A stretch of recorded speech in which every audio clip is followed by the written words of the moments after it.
अस्सलाम वालेकुम। Welcome to Score Academy. Score online coaching के हमारे डीएनए एंड क्रोमोसोम का चैप्टर जो है वो स्टार्ट था, और उसमें हमने लास्ट टाइम जो डिस्कस किया था वो पोस्ट ट्रांसलेशनल मॉडिफिकेशंस थी। फिर हमने ट्रांसलेशन को डिफाइन किया और ये बताया कि यूकेरियाट में ट्रांसलेशन जो है वो किस किस जगह पे होती है और प्रोकैरियोट्स में ये किस किस जगह पे होती है। ठीक है। फिर हमने ये भी बताया था कि जो ट्रांसलेशन है इसके चार जो है वो फेजेस होते हैं, और हर फेज में अपने अपने उसके स्टेप्स हैं। तो इन चार फेजेस में एक्टिवेशन है, इनिशिएशन है, इलोंगेशन है और टर्मिनेशन है। तो आइए इन चार फेजेस को स्टेप बाय स्टेप जो है वो डिस्कस करते हैं। फर्स्ट जो फेज है इसको हम कहते हैं एक्टिवेशन। इस एक्टिवेशन ये एक्टिवेशन कैसे होती है? तो चूंकि आपको पता है कि सेल में जो है वो इनएक्टिवेटेड अमाइनो एसिड्स जो है वो बहुत सारे मौजूद होते हैं साइटोप्लाज्म में, जो कि बुक में लिखा हुआ है कि store house of the cell. ठीक है, तो store house of the cell mean cytoplasm है। ठीक है, तो इनको एक्टिवेट करते हैं, किया जाता है ताकि जो है वो प्रोटीन की सिंथेसिस कराई जा सके। प्रोटीन सिंथेसिस के लिए इसको क्या किया जाता है, वो एक्टिवेट करवाया जाता है। तो इसकी एक्टिवेशन जो है वो कैसे होती है? वो इसकी एक्टिवेशन जो है वो जो है वो थ्रू इंजाइम्स जो है वो एक्टिवेट होते हैं, जब एटीपी को यूटिलाइज कर किया जाता है और उसको एटीपी को एएमपी में एडिनोसिन मोनोफास्फेट में कन्वर्ट कर दिया जाता है। तो हाँ, ये नीचे जो पिक्चर्स हैं इनको समझते हैं कि ये किस तरह से जो है ये पूरा प्रोसेस होता है। तो एक्टिवेशन का पहला स्टेप यही होता है कि उसमें जो है वो टीआरएनए जो कि एक्टिवेटिंग एंजाइम जो है आता है उसको एक्टिवेट करता है। तो ये आप देख सकते हैं कि ये जो है आपके पास ये एक स्ट्रक्चर है। इस स्ट्रक्चर में जो आप देखें एंजाइम जो है वो इस एटीपी के साथ यहाँ पे आके एंजाइम जो है वो बाइंड होता है। ये यहाँ पे देख सकते हैं, ये एटीपी का स्ट्रक्चर है, सॉरी, ये एटीपी है। एटीपी आके क्या होती है वो एंजाइम के साथ बाइंड होती है। साथ ही जो है वो स्पेसिफिक अमाइनो एसिड आके इसके साथ क्या होता है, बाइंड होता है। तो ये दोनों जब आपस में बाइंड होते हैं तो यहाँ पे देख सकते हैं आप कि एटीपी बाइंड हुआ हुआ है और यहाँ पे एंजाइम अमाइनो एसिड बाइंड है इस एंजाइम के ऊपर। तो आप देखें ये यहाँ से जो दो फास्फेट हैं ये बाइंड आपस में, इनका लिंकेज कैसे होगी कि एटीपी जो है वो उसमें से दो फास्फेट जो है वो निकलेंगे।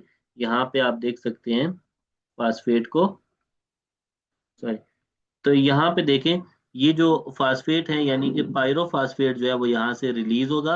रिलीज होके एटीपी और अमाइनो एसिड आपस में क्या हो जाएंगे, बाइंड हो जाएंगे। ठीक है, जब ये एंजाइम आप ये क्या होंगे, एटीपी और अमाइनो एसिड आपस में बाइंड हो जाएंगे इस एंजाइम की वजह से।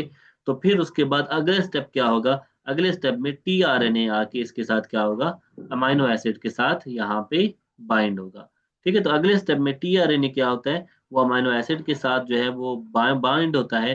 और जो ही ये उसके साथ बाइंड होता है तो यहाँ से एएमपी क्या हो जाती है, एएमपी जो है वो रिलीज हो जाती है, एडिनोसिन मोनोफास्फेट क्या हो जाता है, वो रिलीज हो जाता है। और एट देन हमें जो है वो एक कंप्लीट चार्ज टीआरएनए यानी एक्टिवेटेड टीआरएनए जो है हमारे पास बन जाता है। एक्टिवेटेड टीआरएनए क्या है? अब ये देखिए ये टीआरएनए है और इसके साथ एक्टिवेटेड क्यों है, क्योंकि इसके साथ ये अमाइनो एसिड लगा हुआ है, क्योंकि अमाइनो एसिड क्या हुआ है, एक्टिवेट हुआ है। तो एक्टिवेट कैसे हुआ है? एक्टिवेट इस तरह हुआ है कि आया एंजाइम के साथ बाइंड हुआ। एंजाइम के साथ जब ये बाइंड हुआ तो इसी एंजाइम ने इसको एटीपी के साथ बाइंड करवाया, और बाद में इस जब ये दोनों आपस में कॉम्प्लेक्स बना दिए इन्होंने, तो इस कॉम्प्लेक्स के नतीजे में टीआरएनए आके एंजाइम के ऊपर बाइंड हुआ और एंजाइम ने इनको क्या कर दिया, एंजाइम ने यहाँ से एएमपी को रिलीज करवा दिया।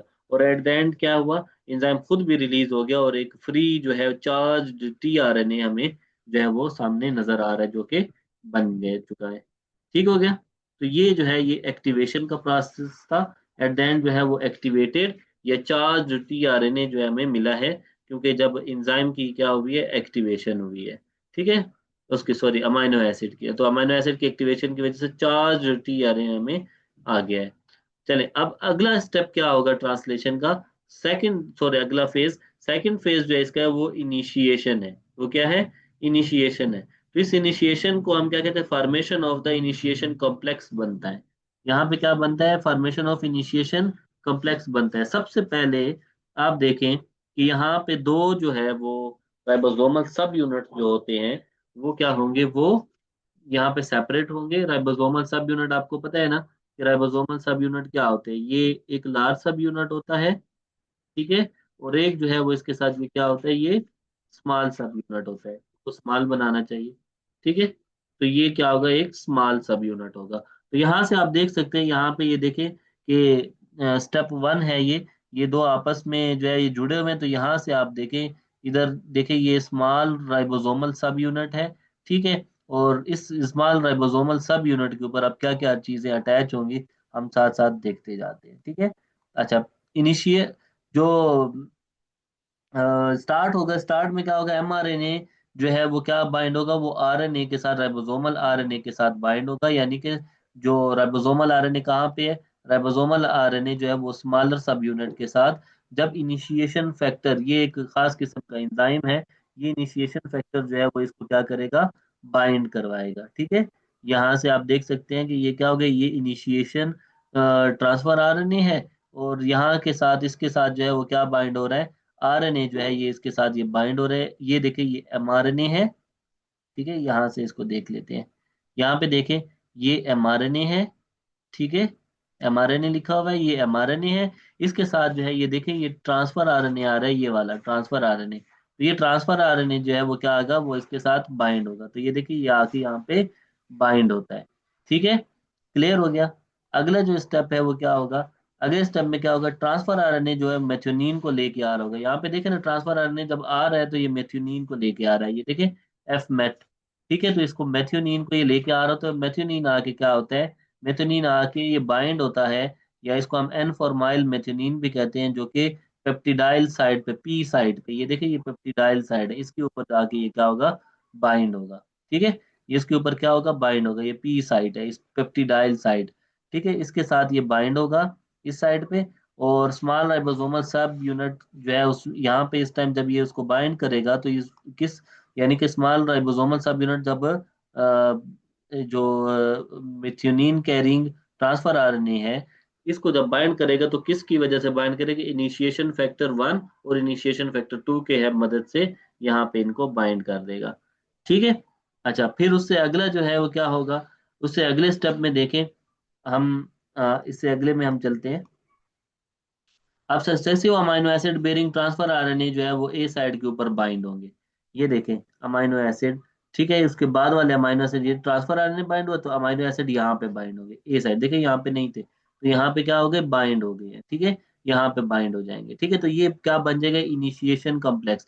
अब इनिशिएशन कम्प्लेक्स में क्या क्या चीज आ गई है, इनिशिएशन कम्प्लेक्स में जो है वो एक आ गया है, यहाँ से आप देखें, इसको जो है वो हम देख सकते हैं कि एक स्मॉल राइबोसोमल सब यूनिट आ गया, पेप्टिडाइल साइड आ गई, ए साइड है कि पेप्टिडाइल पे टीआरएनए लगा हुआ है, यहाँ से जो है वो क्या लगा हुआ है, यहाँ पे ये ई साइट है। और दूसरा जो है यहाँ से देखें, ये क्या लगा हुआ है, ये सक्सेसिव अमाइनो एसिड जो कि यहाँ पे आके बाइंड होंगे। और इसके अलावा एट द एंड जो है लार्ज सब यूनिट भी यहाँ पे आके बाइंड हो जाता है। तो ये पूरा एक कॉम्प्लेक्स बनता है, तो तब हम इसको कहते हैं कि ये क्या बना है, ये इनिशिएशन कॉम्प्लेक्स बना है, ठीक है। अब ये जो इनिशिएशन कॉम्प्लेक्स बना है, इसको जो है, अच्छा, ये यहाँ पे ये जो इनिशिएशन कॉम्प्लेक्स बना है, अब इस इनिशिएशन कॉम्प्लेक्स को देखें कि ये आगे क्या होगा। इस दौरान होता यूं है कि आप देखें कि राइबोसोम है, ठीक है, लार्ज और स्मॉल सब यूनिट है, ठीक है। तो इसके साथ ये एमआरएनए यूं बाइंड हुआ हुआ था। तो अगले स्टेप में देखें, इसकी राइबोसोम की जो वो होगी, डायरेक्शन होगी, राइबोसोम की डायरेक्शन क्या होगी, वो इस तरह से राइट को मूव करेंगे, जबकि एमआरएनए की डायरेक्शन क्या होगी, वो इस तरफ मूव करेंगे, ठीक है। तो आप देखें, ये यहाँ पे मूवमेंट ऑफ द राइबोसोम है, ठीक है। अब राइबोसोम मूव करेगा, क्लियर, राइबोसोम क्या करेगा, मूव करेगा, ठीक है।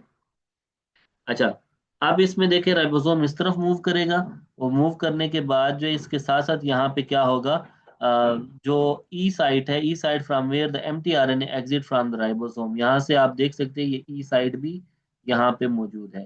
अब अगले स्टेप में क्या होगा, ये देखें, ई साइट जो कि पहले ऊपर था, अब थोड़ा सा नीचे आ गया ना, हमने यहाँ पे देखा है। तो अब ये क्या हो गया, टी आरएनए की मूवमेंट ऐसे है, राइबोसोम की मूवमेंट ऐसे है, मैसेंजर आरएनए की मूवमेंट भी ऐसे है, ठीक है।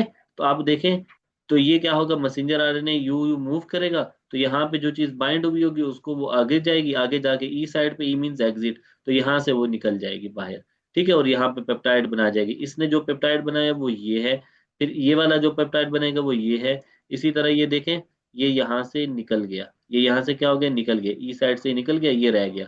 अब अगला आएगा, इस साइड के ऊपर आएगा ए साइड पे, ए साइड पे एडिशन ना, ए मींस एडिशन, एडिशन होगी इसके अमाइनो एसिड की, ट्रांसफर आरएनए अमाइनो एसिड को लेके आएगा, थ्रियोनीन को लेके आ रहा है, इधर बनेगा। अब देखिए ये तीनों आपस में जो है वो पेप्टाइड बॉन्ड के थ्रू, ये क्या होते हैं, पेप्टाइड, यहाँ पे ये इन तीनों के दरमियान में पेप्टाइड बॉन्ड है, ये लिखा हुआ है, ठीक है, पेप्टाइड बॉन्ड। तो ये पेप्टाइड बॉन्ड के थ्रू जो है वो क्या होंगे, ये आपस में बनते जाएंगे, और इसी तरह ट्रांसफर आरएनए निकलता है, निकलेगा और वापस आके अगले अमाइनो एसिड को लेके आएगा और यहाँ से ऐड करेगा।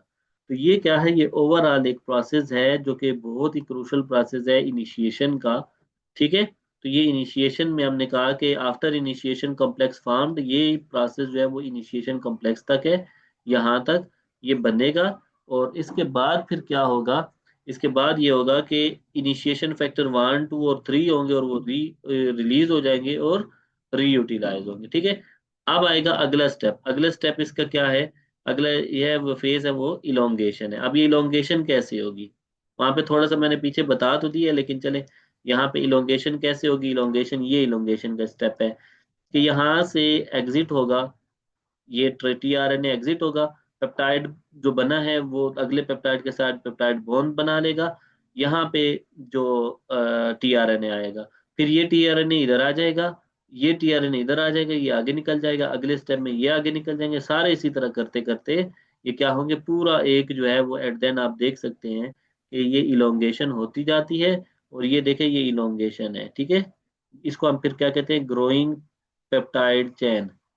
ठीक है, इसको हम क्या कहते हैं, ग्रोइंग पेप्टाइड चेन। तो ये क्या होते हैं, यूं इलोंगेशन जो है वो होती जाती है, तो पॉलीपेप्टाइड बनते जाते हैं।